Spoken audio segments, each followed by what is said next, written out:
first play we're going to look at from the gun normal is the skinny post play.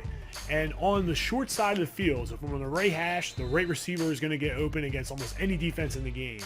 Now, the receiver on the left side, however, is not going to always be open. He may be open, but most times he's not unless the defense is vacating an area on that side of the field in their zone defense. It does work against man, however. So if you want to leave both on the field, that's fine. If you want to put the receiver on the big side on some type of in or a vertical, whatever you choose to do is completely fine. A vertical works really well as it pulls the flat defender back, as you can kind of see there, but we do hit the drag going to the opposite side.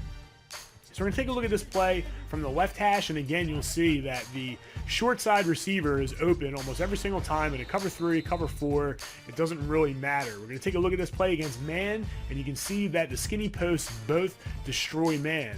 Now, here's something to keep in mind. If you're playing against Richard Sherman or someone that is a 93, 92 or above corner, he may play the skinny post in man, so just be aware of that. Most corners will not, so you will be able to do this against most teams, as most teams don't really have all that many dominating corners.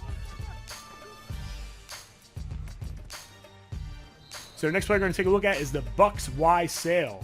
We are able to lead the tight end up and bullet pass it against any zone defense in the game. We also can look at the flat pattern right away as the flat gets pushed back by the vertical and the flat pattern is open for a short gain. We can also use the LB feature to throw over the zones that sit for the mini curl and throw to the end. If the zones do happen to go back, we can throw the mini curl as well. We're going to take a look right here against man, and the corner ball does get open, and we want to take a very close look at the timing here on the in pattern that does get open against man and man press, but the timing is strict, so make sure you practice it.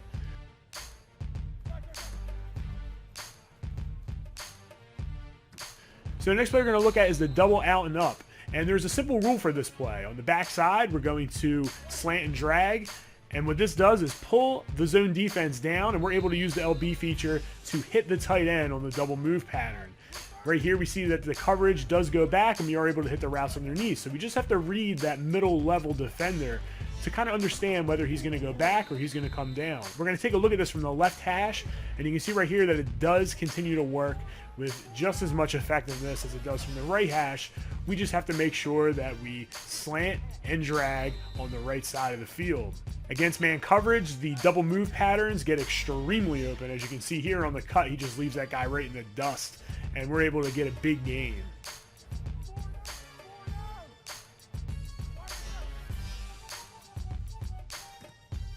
So the run plays in this formation, we're going to take a look at the trap, and we're also going to take a look at the inside zone.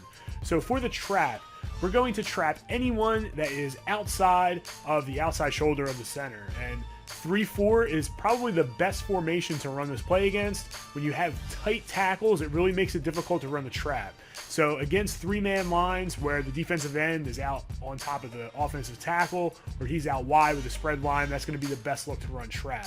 And you can see right here that it is wide open against this type of defensive front. Now, we can take the trap left depending on how the blocks seal up, but again, that's something that you're going to have to read.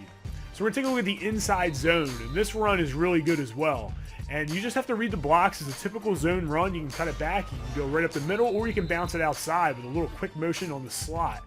As you see right here, we are able to take it outside for a pretty big gain. These runs will really keep your opponent off balance in this set, as they are very powerful. So that's the conclusion of this ebook. Hopefully you enjoyed it. If you have questions, be sure to hit me up. Let me know. Also, don't forget to read the text, as the text will go into things a bit more in depth than these videos. So make sure that you read the text in conjunction with the videos that supplement the text.